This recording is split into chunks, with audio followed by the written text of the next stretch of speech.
My wonderful health services staff. Here is an in-service on incident reports. I'm going to be covering the who, what, when, where, why, and how of why we do incident reports. Incident reports are going to cover multiple things. They can be falls, whether they are witnessed or unwitnessed, whether they're an injury or non-injury. And please remember that even those events where somebody, say they sat on the floor and couldn't get up, or if you saw them starting to fall and you lowered them to floor, or they slid off slowly to the floor, those still count as falls because they were an unintentional change in elevation. You are also going to be doing any skin tears or injuries, any elopements, any death that is not a hospice, reports of theft for investigation, resident-to-resident altercations, medication errors, or basically any unusual occurrence. These can also include your vendors and visitors. The general process of it is you have your incident itself. Everybody is alerted. This gets the process going. When you do your response, once you're in that response, while you're doing the response, you're also including your investigation because you need that data to do the analysis. That analysis is designed specifically to identify what the cause was and what you can do to prevent it. That identified cause is now compared to the regulations and what can be done to prevent it. The goal is to prevent it not only for that person, but for all other residents or all other individuals, so that you can restore a process back into place that provides safe care and prevents injury, and that you also complete the full documentation to show your work of what you did and why it was put in place, and that it is the appropriate response. The most common example, of course, and the one that all of us know most, are the falls. So, of course, the first thing you do is you are notified of a fall, whether that is the resident calling you, you come upon it, you get a notification from somebody that there is a fall, and of course, we all run up and immediately respond. When you respond, you're going to want to do your first check to make sure and see what is the level of the response. Is this a minor one where somebody slid slowly and you've got a little more time, or is this one where they were injured, they're in pain, and they need a rapid response? So get a feel for that when you first go up. Ideally, if you can and have one, bring a fall response kit with you. That might have a gait belt, a lift, or a transfer belt. It might have a first aid kit in it. It probably should have a copy of the paper incident report itself so that you can start taking notes immediately and start gathering the data that you have. One thing that is very important with incident reports is that you get a full set of vital signs. And when I say full set, I mean the full set, the full blood pressure, the full heart rate, the respirations, the oxygen sat, the temperature. All of this can help contribute to determining why the fall happened. Ideally, if this is going to be a bid or you have a 911 response, get them while the person is still on the floor. That could have been the reason they fell, and getting that immediately can give you a better idea of what it was, or if they're in true distress from the fall. A lot of people get an adrenaline rush, and that adrenaline can kind of mask some of the symptoms of injury, and they might tell you, oh, they feel great, and later you end up finding out that they did in fact have a fracture and injury that wasn't apparent at that time, but you may have discovered it because of the vital signs. Now, when you have a person that's injured and you determine that they're injured or not injured, if they are not injured, it should be our responsibility to get them lifted up. Ideally, you should try to direct them, have them roll to their hands and knees and use a chair to help lift themselves. Try not to lift them if you don't have to. If we need to, make sure that you are doing it appropriately. Have your gait belt. Make sure you have the assistance so that you're not hurt. If that person is truly injured, or if you feel that the staff that you have or the person you have is not safe to lift, if they have bad shoulders, they're too big, anything like that, you don't want to start a lift and then drop them, or injure yourself and then drop both of you. So you need to make that determination before you start to get them up. But you definitely do not want to misuse 911 because we do review that. The communities do have meetings with the city, and we do review any of the 911 calls to make sure that they were done appropriately, that the staff did. Now, if you do need to call them for help, that is fine, but just be prepared to explain why specifically you called them. They're not just meant to be transport. Often minor injuries, just get them comfortable and coordinate for the family to come pick them up and take them in, or coordinate for a cabulance to take them in. It's not necessarily a 911 call, and I'll cover a little bit more of that in a minute. In that time, when you get them up, just make sure they're comfortable. If you have finished getting them up, you've gotten their vital signs and you've gotten them settled, make sure that they're comfortable, make sure that they're prepared. They have the stuff they need, their walker's back in place, they can reach everything they need, so that you don't end up having another issue while you're off and completing your incident report. Take note of everything while you're in that room that could have contributed to it. Is the room hot? Is it loud? Did they get back from an event? Are they tired? Did they have shoes? Also, make sure that your notations for the fall itself have the details. So get those details while you are in that room. For the 911 calls, the biggest reason I say is we need to make sure not to call them when it's not necessary is when 911 makes a response, they have to stay in that call from finish to end, no matter what happens. Most cities may have 1 or 2 people to respond. So if they are in our building to respond just to pick up somebody who's not even hurt, and that takes them half an hour, there could be a person in a car accident dying on the freeway that's having to wait for the 911 response from the next city over instead of ours. They are short-staffed just as we are, so it is a misuse to be calling them just to do those tasks. This is something that we really need to be able to cover and direct. If you need more help with learning how what techniques you can use to help get people up, that type of a thing, please speak to your nurse. But at the same time, I also want to say, if the individual that you saw hit their head during the fall, and when I say hit their head, a lot of people, you can have a scuffed eyebrow or a fat lip and they go, oh, I didn't hit my head. Anything from the neck up, they hit their head.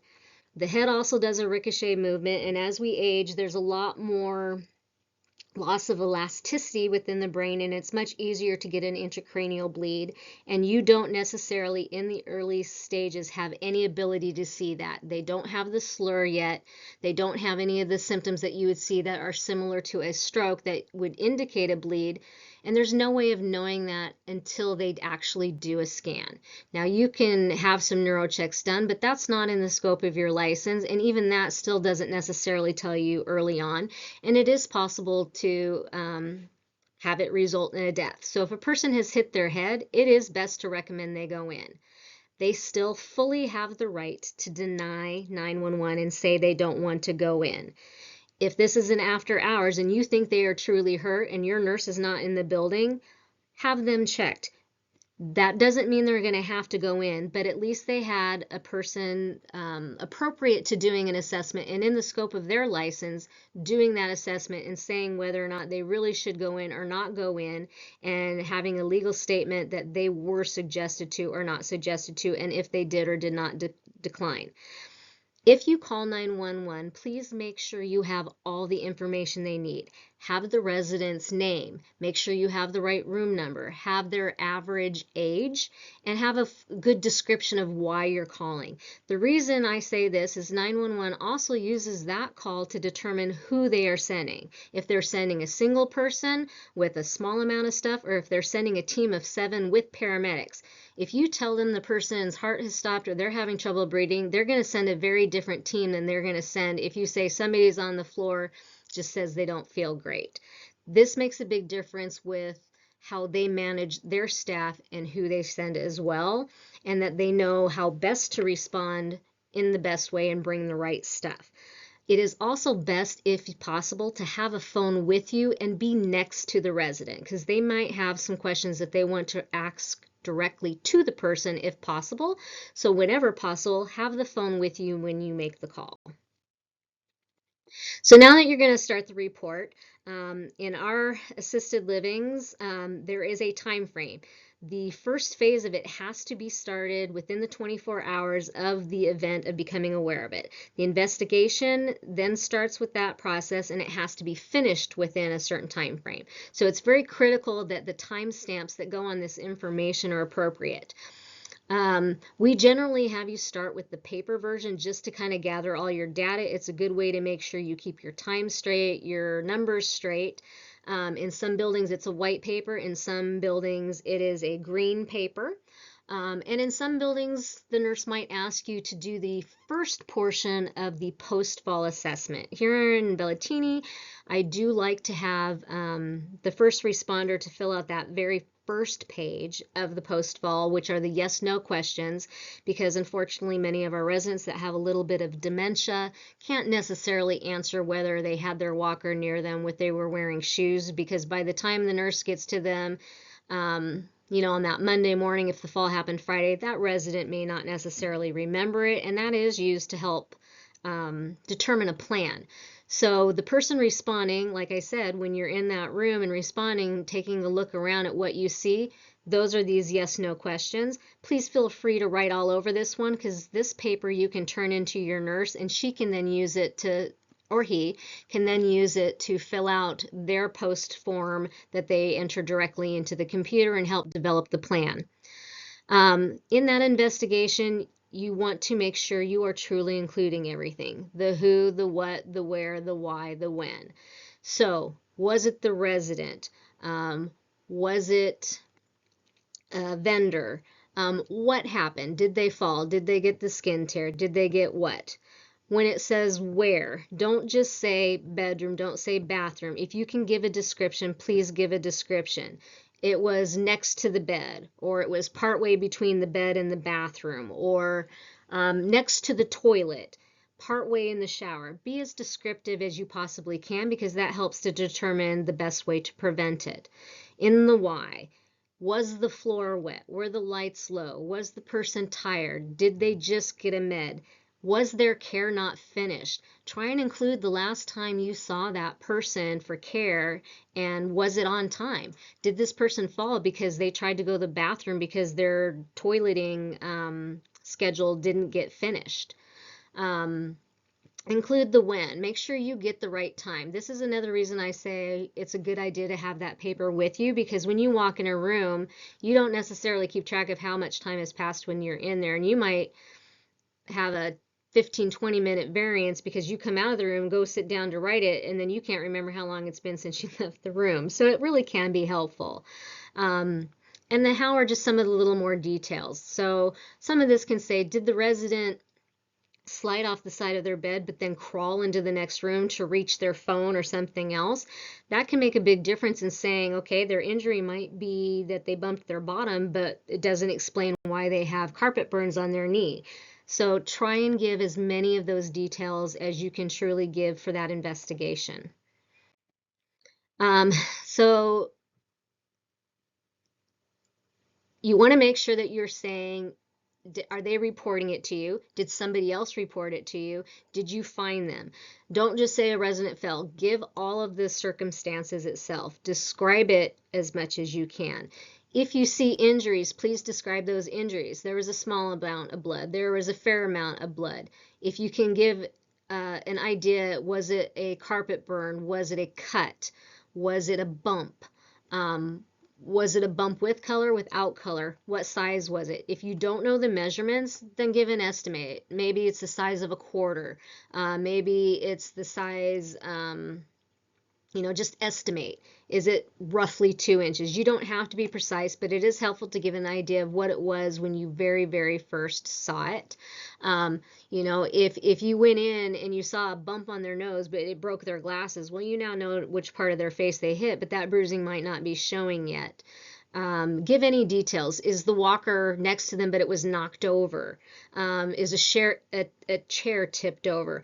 Everything helps. So please put in as much information as you can, because that truly helps. When you have a resident that has multiple falls, it has to be specific to that fall what the plan of correction was. And when you start to run out of things that you can do to explain the fall and what to do to prevent it, then you start running out of ways of explaining that that person is safe and predictable in your setting. So it is very, very helpful to have all that information. So say you found the injury. Now you're going to want to make sure that you clearly explain what you did. Did you help do the first aid? And when I say first aid, say, did you wash something? Did you put a Band-Aid on this, put a wrap on that? Did this one get clean but left open air? Please make sure you describe what it was that you did for your first aid, or what you did for the resident. Maybe they were just a little sore, but they have a PRN Tylenol. Please explain that you did that, because that shows that you did a response to what their fall was. So please include that, they were a little tender, so I went ahead and gave them their PRN Tylenol, or I positioned them on the bed with their foot up on a pillow. Whatever it was you did, please explain what you did, because you've already reported that you knew something happened. So if you report that you knew something happened but did nothing about it, that's a potential for a neglect. So you want to make sure you say what it was you did about it. Now you get to your notification. So now that we've gotten that much, you've gotten the person comfortable, now you got to start making sure you've told people. This could be in the process if you've got 911 taking them out, but if not and they stay, this is probably now happening once you've gotten them settled. So you want to make sure that in the chart that you start a progress note that says everything and what you did.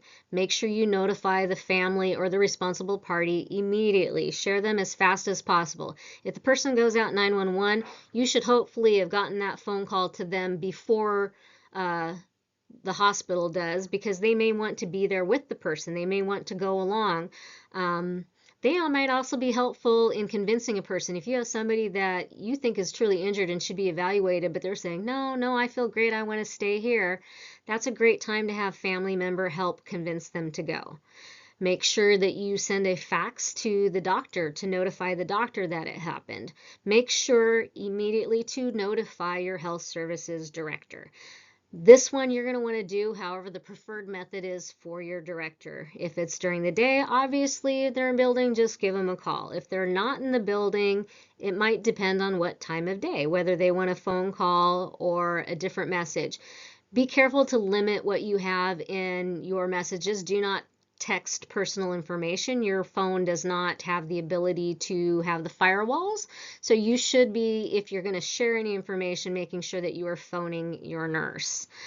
If your nurse is not in the building, you are going to need to be the one to start the temporary service plan, because this is what notifies a lot of the rest of your staff how to respond, especially if they are staying in the building. And this is the other reason you're going to want to have called your nurse. Your nurse needs to be able to tell you what additional information to add to that temporary service plan. There can be a base plan that says to watch the person for additional evidence of injury after the fall, but anything past that needs to be added specifically from your nurse, because it's in the scope of the license for them to change a care plan. So it needs to specifically say that it came from the nurse but is being relayed by you. In Bellatini, I have some pre-made formatted ones that have a spot for you to put in that shows, hey, I called the nurse, this is what I was told to write. And again, the additional stuff written on that care plan needs to be specific to that particular plan. Now, also while you were putting in that progress note, you of course wanted to trigger that alert charting. August Health now, when you enter the incident report into the computer, it has that spot right at the top of the incident report to be able to click to start your alert charting. In some buildings, if you happen to be the health services assistant, and I know we're changing the name for this, you might also be asked to help update the characteristic roster for the state to indicate that that fall did happen, so that it's on there for the 30 days that it needs to be. The temporary service plan is the tiny one up top. This is a blank one, but like my community, I do have a pre-filled one for the times that I'm not in the building. If I'm in the building, then I write this. To the right, that is a blank version of the characteristic roster. If you have not seen one, these have to be kept updated for the state, prepared to be handed over when they walk in the door. So we now have the new system. We are in August Health. August Health, we are all just now learning. If you go in and choose your resident, pick their name and open to their main screen, along the top column of the banner is a category that's just below where you have the medications and the notes. That note section is where you just put your progress note. And you may have gone into the contact section to call the family, but now you can click that next button down in the middle that is to start and add an incident report. Once you open that, you're going to get another page that has a startup at the top, and it's pretty narrative. You might find it helpful to pre-write your statement before you get into here. You might not. It just depends on how comfortable you are with computers, and it has drop downs. Those drop downs, you're going to say, was there an injury included? Was there a notification? Click all of the ones that apply and fill out as much information as possible. This is where you're going to go back to your paper form to get that data where you took all of your notes. It will give you some other drop downs as far as for your notifications. Some of those, when you choose them, will open up additional categories for you to put that data in. Please make sure you are very clear with the information that you are putting in. At the very end, there is a spot to save, and you can click save because your nurse can now still go back in and add the rest of the investigation and any data that needs to be updated or corrected. When you are putting the information in, please put in details. If it says your notification, do not write in daughter. Please put their name. Some people have up to 5, 6 kids. They might have more than one person, so please put the details in. If it says the doctor, please put in the name of the doctor, of who you sent the message to, if you called, if you faxed. For the notification to the family, their primary person may not have been the one who answered and you went to the second person. Please write down the name of the person, and please make sure you write down whether you got a voicemail, if you actually spoke to them. And if you can, include some details. If you did speak to them and they said they're going to meet the person at the emergency room, include that. Or if they said, hey, I'm out of town, I can't come in and help, include that. All of that stuff is going to be very, very helpful. And include the time. The time frames are very helpful because we might find out when the person goes in to the emergency room, maybe the next day we learn that they really did have a fracture. Well, fractures have to be reported to the state. And when we send our data to the state, the more information we can give them to begin with is going to make it less likely for them to come out to do a full investigation. They might just call us to do the follow-up because we've already given them the full investigation. We don't give them a whole lot of data. They're going to come out and they're going to investigate it. And when they do that, they're going to take multiple samplings. Now, if your incident report happens to be for other items, maybe it was for a resident-to-resident altercation. If that is the case, you need an incident report for each person, and you need to specify which person was the aggressor and which person was the victim. If this was an incident report for a theft and you are giving your narrative, do not write that they said their gold ring was stolen. You don't know that it's gold. You can write it was a yellow ring, or it was a clear stone, or a red stone. You don't put ruby because you don't know that's what it was. So please be very careful with your verbiage in some of this stuff. If it was a death that was not a hospice, there will be police involved, and you need to make sure and write down the police number from the report that they had. So some of the incident reports will have some additional data. So again, that's really helpful to take your notes, that when you come back in and do your narrative, that you can include all of that. In your narrative, please be careful about your verbiage as far as what is your opinion and what is fact. If you choose to include something that could be an opinion, make sure you clarify it specifically as that. otherwise give the details. So if you have a confused resident and they told you, I tripped over the elephant, then write down in quotes, resident states, I tripped over the elephant. Put it in there because that does also help clarify whether it was a delirium, a hallucination. Maybe they actually had a room decor item that was an elephant and that's what they tripped over. So just please be specific. All of these reports are reviewed by your executive director and your health services director. This is part of how our policy is set up. However, it is really the med tech on duty who would be initiating it and being the first responder and starting this stuff. Also, if it's an after hours, there does have to be somebody in charge. So it's ideally the med tech, just because they're the highest authority for health services that are in the building at the time, and they have access to all of the information as far as the phone numbers, the doctor, the fax, and are capable of doing all this. You have the ability to look and see what the last med was, if it was an influence of a medication. So really the med tech should be initiating this. If your nurse is in the building, great, but you should be initiating this. If you weren't the first person to see, you are definitely encouraged to get your witness statements from them, have them fill out their own paper and attach it together and leave it for the nurse to use for their investigation so that they have enough statements from everybody. But it does need to be the med tech on duty, and that initial paper part at minimum must be completed before leaving, and ideally it should be loaded into August Health so that the timestamp is on there to show the state that the initial start of the investigation did start in the state required time frame.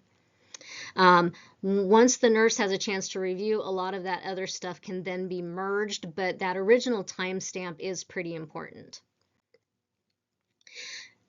Now, there is one incident report that is very separate, and it's a different form, and it does not go on the computer, and that is the employee one. That one, most likely your business office has it, kind of depends on your building.